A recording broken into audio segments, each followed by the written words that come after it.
How to create a Google form and share a link. Hey everybody, welcome back to our channel. In today's video, we are going to learn how we can create up a Google form and share a link. So without any delay, let's just jump right into the video and look out on how to do that. So for that, you can directly open up Google Forms, and once you open up the Google form, you can just go ahead and create up a new blank form where you will be creating a new form.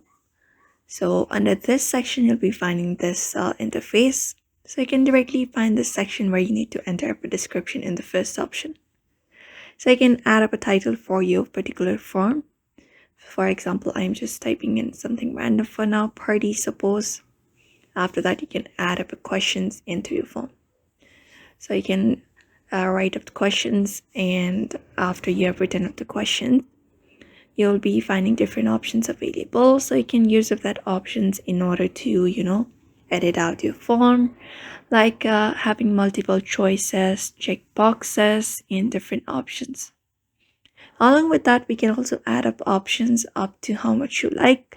I think 4 is the maximum. You can use that feature in order to add the options in this option 1 and option 2 section.